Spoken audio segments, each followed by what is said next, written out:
आपका फोकस और आपका कंसंट्रेशन आप उस एक्टिविटी में प्रॉपरली लगाओ, 100% से ज़्यादा आप उधर इन्वॉल्व रहो ताकि आप सीखो। पहले लोग कहा करते थे कि जो भी काम करो मन से करो, दिल से करो। तो मन से करो, दिल से करो का मतलब ये था कि बोलते ना, in being involve is more important. जैसे कि आप बल्लेबाजी कर रहे हो, आप बैटिंग कर रहे हो और आप बॉल खेलने के पहले आपके माइंड में कुछ और थॉट्स आ गए, तो डेफिनेटली आपका रिएक्शन अच्छा नहीं होगा। बहुत बार लोग प्रैक्टिस करते हैं और प्रैक्टिस को सीरियसली नहीं लेते। उनको लगता है कि बस अभी हम प्रैक्टिस कर रहे हैं और हमारा सारा कोई भी डाउट है, please ask me. Going more of backlight.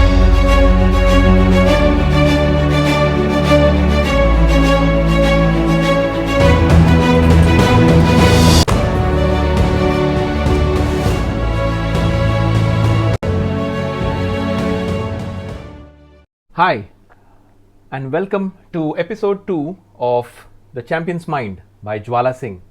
This is Vivek Prabhu, and I have Jwala sir with me for the next session of this amazing episode series. In the last episode, we learnt a lot about building a strong foundation and a mindset for an aspiring cricketer. Today, let's find out what exactly it means for mastering focus and concentration. And this includes some techniques, a few things which Sir would actually help us to understand and know its importance. Hi Sir, welcome to episode 2. Thank you for your valuable time again. Sir, Thank you. for mastering focus and concentration, आपका क्या कहना है कि मतलब इसका importance या फिर इसकी टेक्निक्स के बारे में आप कुछ बताना चाहेंगे? Thank you very much for joining this show together. और आई थिंक फोकस और कंसंट्रेशन बहुत कनेक्टेड सब्जेक्ट है, क्योंकि बहुत बार ऐसा होता है कि लोग काम तो करते हैं लेकिन प्रेजेंट नहीं रहते उस काम में। अगर आप लोगों की, मैं बार बार एटीट्यूड के बारे में भी बात करता हूँ, तो पहले लोग कहा करते थे कि जो भी काम करो मन से करो, दिल से करो। तो मन से करो, दिल से करो का मतलब ये था कि बोलते ना, in being involve is more important. तो कंसंट्रेशन एक ऐसी चीज़ है जो क्रिकेट में बहुत ज़्यादा इम्पोर्टेंट है, क्योंकि एकाग्रता, हिंदी में उसको हम एकाग्रता बोलते हैं। और फोकस जो होता है कि it's I think upgraded version of concentration है, सिमिलर सब्जेक्ट। तो जैसे कि आप बल्लेबाजी कर रहे हो, आप बैटिंग कर रहे हो और आप बॉल खेलने के पहले आपके माइंड में कुछ और थॉट्स आ गए, तो डेफिनेटली आपका रिएक्शन अच्छा नहीं होगा। ये तो एक सिनेरियो है ड्यूरिंग प्लेइंग द बॉल। बहुत बार लोग प्रैक्टिस करते हैं और प्रैक्टिस को सीरियसली नहीं लेते। उनको लगता है कि बस अभी हम प्रैक्टिस कर रहे हैं और हमारा सारा स्कोर हो जाएगा। तो प्रैक्टिस करते वक्त आप कितने सीरियस हो, वो भी एक फोकस का एक पार्ट है। मे बी शायद उतना कॉन्सेंट्रेशन वर्ड उसमें शायद आएगा कि नहीं, I am not sure, but I think when you are practising you need to be very very focus, because if you are not focus you are not learning. इसलिए मेरा एक वर्ड है, be with the ball always. लोग पहले बोलते थे watch the ball, but मेरा नया एक खुद का वर्जन है, be with the ball. Whether you are a batter, whether you are bowler, whether you are fielder, और every ball is an event. मतलब क्रिकेट में आप देखोगे तो कोई भी बॉल में कुछ भी हो सकता है। आप एक छक्का मार के आप अगले बॉल पे रन आउट हो सकते हो, आप LBW हो सकते हो, और मैच जीतते जीतते भी हार सकते हो। जो रिसेंटली हमने देखा, जो T20 वर्ल्ड कप हुआ, किस तरीके से साउथ अफ्रीका को 30 बॉल पे 30 रन चाहिए था और वहाँ से वो हार गए। एक इवेंट था वो, सूर्य कुमार यादव का वो कैच, और वो हम उस मैच को उसी कैच के वजह से शायद अब हम याद रखेंगे। जैसे अर्लियर 1983 में कपिल देव ने एक अच्छा कोई कैच पकड़ा था, और उनको उस मैच के बाद और आज भी लोग, जो भी उस टाइम के लोग हैं, याद रखते हैं। तो every ball is an event and you have to be there. Being there is more important and that's the key of the success. क्योंकि जैसे मैं हमेशा बोलता हूँ, ज़्यादा मेहनत करने से सक्सेस नहीं मिलती, सही मेहनत करने से सक्सेस मिलती है। तो सही मेहनत का मतलब ही यही है कि आपका फोकस और आपका कंसंट्रेशन आप उस एक्टिविटी में प्रॉपरली लगाओ, 100% से ज़्यादा आप उधर इन्वॉल्व रहो ताकि आप सीखो। जैसे कि हम कभी कभी जिम में जाते हैं, ट्रेनर के साथ ट्रेनिंग करते हैं, तो ट्रेनर कितने वेट दे रहा है, कितने रेप्स, वो जो करता है, जो बताता, हम उसी टाइम तक नोटिस करते, बाद में भूल जाते हैं। और फिर हमको आदत लग जाती है उस ट्रेनर की कि यार, अगर आपने किसी के साथ बहुत बार ट्रेनिंग किया हुआ है तो आप खुद से भी कर सकते हो एट सर्टेन लेवल। तो तो सिमिलरली हमको ध्यान से कोई काम करना चाहिए कि हम उस जगह पे इन्वॉल्व हों, हम फोकस करें। और अब साथ ही साथ not only in cricket, playing during the playing cricket, it is about आप अपने आप को आउट ऑफ द फील्ड कैसे रखते हो, कि आपकी प्रायोरिटीज़ क्या है। फोकस आती है प्रायोरिटी सेट करने की, जैसे कि आप अगर कौन सी चीज़ को ज़्यादा महत्व देते हो। अगर आप जिस चीज़ को ज़्यादा महत्व दोगे आपका फोकस ऑटोमेटिकली उधर चला जाएगा। तो अगर आप क्रिकेट खेल रहे हो तो मैं हमेशा बोलता हूँ, खास करके ये इलाइट स्टूडेंट के लिए जो फर्स्ट क्लास क्रिकेट खेलते हैं, स्टेट क्रिकेट खेलते हैं या कुछ अचीव कर चुके हैं, कि क्रिकेट का करियर ना बहुत छोटा होता है और साथ ही साथ आपका फॉर्म बहुत मैटर करता है हर लेवल को ब्रेक करने के लिए। और मुझे लगता है फॉर्म जो होता है वो आपके फोकस से बहुत ज़्यादा रिलेटेड होता है, क्योंकि कोई कोई बच्चों को मैंने देखा है कि जब वो स्टेट क्रिकेट खेल जाते हैं, बहुत मेहनत करके स्टेट खेलते हैं, और उसके बाद अगर उनका लाइफस्टाइल देखो तो बहुत सारे डिस्ट्रैक्शंस आ जाते हैं, बहुत सारी उनकी बोलते हैं ना ख्वाहिशें आ जाती है। और एक एज भी होता है 18 से 20, 22, 25 तक, जहाँ पे आपको पूरी दुनिया में हर चीज़ चाहिए रहती है कि हम पालें। तो उस टाइम पे प्रायोरिटी सेट करके अपने काम को करना बहुत इंपॉर्टेंट होता है, और जिसके लिए फोकस बहुत इंपॉर्टेंट होता है। क्योंकि एक टीन एज होती है या एक यंग एज होती है, उधर आपको एनर्जी बहुत ज़्यादा होती है।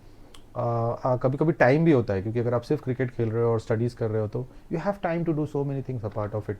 बट अगर आपने एक फोकस आपने अच्छा रखा और आपने उस फोकस के थ्रू एक दायरा बना लिया कि मैं ये चीज़ इतने टाइम करूँगा, ये चीज़ इतना टाइम करूँगा, ये चीज़ इतना टाइम करूँगा, तो डेफिनेटली आपका जो ग्राफ होगा हमेशा अपवर्ड्स जाएगा। लेकिन अगर उसमें से आपने वो प्रायोरिटी सेट नहीं की और फिर उस प्रायोरिटी को, अगर आपकी प्रायोरिटी सेट नहीं होगी तो ऑफकोर्स आप फोकस नहीं रहोगे, तो आप धीरे धीरे आपका ग्राफ होगा और नीचे चला जाएगा। और एक बार क्रिकेट एक ऐसा गेम है, अगर आप नीचे आ गए तो फिर ऊपर आने में फिर से दुगनी मेहनत लगती है। तो I think focus is very very important being a player in field and also outside the field as well. बहुत बढ़िया बात कही है सर। सर फिर इसी बात को ध्यान में रखते हुए तो हम कुछ आप सजेस्ट करेंगे टेक्निक्स होंगी जो फोकस इम्प्रूव करने के लिए, जो हमारे ऑडियंस जानना चाहेंगे, तो आप बता सकते हैं? बेसिकली जब मैं, क्योंकि मैं हर चीज़ अपने लाइफ के इवेंट से सीखता हूँ, बहुत सारे लोगों से सीखता हूँ, तो मुझे लगता है बहुत सारे लोग मुझे भी एडवाइस किया करते थे कि कैंडल मेडिटेशन करना चाहिए। तो मुझे समझ में नहीं आता था कैंडल मेडिटेशन क्या होता है। बट पोस्ट कोविड, जब कोविड ख़त्म हुआ और मुझे भी बहुत सारे चैलेंजेस आए लाइफ में, तो मुझे लगा कि यार मेरे पास बहुत सारे थॉट्स आ रहे हैं। तो थॉट्स को कंट्रोल करने के लिए मुझे लगता है मेडिटेशन एक बहुत अच्छा एक माध्यम है। उसमें कैंडल लाइट मेडिटेशन भी कर सकते हैं, जो मैं अपने स्टूडेंट्स को कराता हूँ, जो माइंड बॉडी क्रिकेट हमने इंट्रोड्यूस किया, that is one of the part. और दूसरा मुझे लगता है कि you should be accountable to your daily routine. क्योंकि बहुत बार क्या होता है कि हम अपने डेली रूटीन्स को इतना सीरियसली लेते नहीं है। तो मुझे लगता है अगर आप राइटिंग हैबिट डेवलप करो रोज़ की, आपको ये चीज़ पहले, दूसरी, तीसरी प्रायोरिटीज़ जिसको हम बोलते हैं प्रायोरिटी सेट करना, साथ ही साथ अगर आप बुक्स पढ़ते हो, अच्छे बुक्स पढ़ते हो जहाँ से आपको कुछ मोटिवेशनल स्टोरीज़ या इंस्पायर होते हो किसी बुक से, तो वहाँ से कहीं ना कहीं आपका ब्रेन, क्योंकि ब्रेन जो ऐसी, हमारे दिमाग ऐसी चीज़ है जो एक जगह टिकता नहीं है। हमारा ब्रेन एक, जो हमारे थॉट्स वेव्स की तरह होते हैं, लगातार चलते रहते हैं। हवाएं कैसे चलती हैं, वैसे हमारे माइंड में हम सोचे या ना सोचे थॉट्स आएंगे। और जो भी चीज़ आपने देखा है कभी ना कभी आपके लाइफ में, या कभी ना कभी, या नहीं भी देखा है, या कहीं कोई विजुअल्स भी देखा है, वो थॉट्स प्रोसेस में वो घूमते रहेगा। तो उसको रुका नहीं सकते हम लोग, लेकिन उसका डायरेक्शन हम बदल सकते हैं। तो अगर आप अच्छे साहित्य पढ़ोगे, अच्छी बुक्स पढ़ोगे, अच्छे लोगों के संपर्क में रहोगे, अच्छे मेंटर्स की गाइडेंस लोगे, तो वो जो थॉट आएंगे वो भी प्रोडक्टिव होंगे और कहीं ना कहीं उससे आपका फोकस बढ़ेगा, कंसंट्रेशन बढ़ेगा। तो मुझे लगता है ये बहुत ज़रूरी है। साथ ही साथ आपका लाइफस्टाइल बहुत इंपॉर्टेंट है कि आप घर पे कैसे रहते हो, आप फूड क्या खाते हो। तो जैसे मैं बता रहा हूँ, अगर फोकस और कंसंट्रेशन को हम डिसिप्लिन के साथ कनेक्ट करें तो वो आपको समझ में आएगा कि किस तरीके से काम करता है। क्योंकि अगर आप डिसिप्लिन्ड हो तभी आप फोकस्ड हो, क्योंकि डिसिप्लिन में सारी चीज़ें आ जाती है। तो मुझे लगता है हर किसी को अपने लाइफस्टाइल में एक डिसिप्लिन फॉलो करना चाहिए। लाइफस्टाइल आपको ऑर्गेनाइज रखनी चाहिए, प्रायोरिटी सही सेट करनी चाहिए, और देन अगर आप डिसिप्लिन्ड हो तो डेफिनेटली आपका समय और ऊर्जा, मैं हमेशा अपने स्पीच में बोलता हूँ कि अगर हमें कुछ बनना है, हमको कुछ हासिल करना है, तो हमारा समय और हमारी ऊर्जा हमेशा सही जगह पे इन्वेस्ट होनी चाहिए। अगर आपने उसको सही जगह पे इन्वेस्ट नहीं किया तो आपको वो प्रोडक्ट नहीं मिलेगा। वही बोलते हैं ना, जो बोओगे वही काटोगे। तो हम क्या बोते हैं, कोई भी काम करते हैं हम बोते क्या है, हम अपना समय देते हैं और अपनी ऊर्जा देते हैं, और जो भी उस समय हम स्किल सीख के आते हैं वो इन्वेस्ट करते हैं। तो ये तीन चीज़ें हमेशा हम कंटिन्यू इन्वेस्ट करते हैं। तो अगर हम सही तरीके से करेंगे, फोकस्ड वे में करेंगे, डिसिप्लिन वे में करेंगे, तो definitely will get better results. Sir and sir इसी बात को अगर हम ध्यान रखें, जैसे अभी हम एक एक क्रिकेट प्लेयर का विजुअलाइजेशन कि वो मैच के लिए प्रिपेयर कर रहा है, तो वो कुछ टेक्निक्स या फिर कुछ प्रैक्टिसेस करता होगा. आपका क्या कहना है इसके बारे में? देखिए, विजुअलाइजेशन एक वर्ड है जो आज से नहीं है, बहुत पहले से है, ये प्राचीन काल से.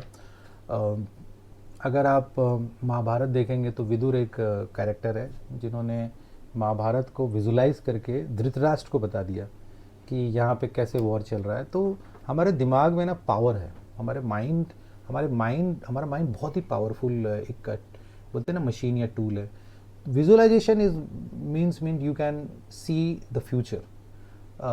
तो अगर आप नेक्स्ट डे, हम फ्यूचर देख नहीं सकते, it's not possible that we see the future, but हमारे पास्ट रिकॉर्ड से और किसी और के पास्ट रिकॉर्ड से, जैसे कि आज AI आ गया है, और GPS आ गया है.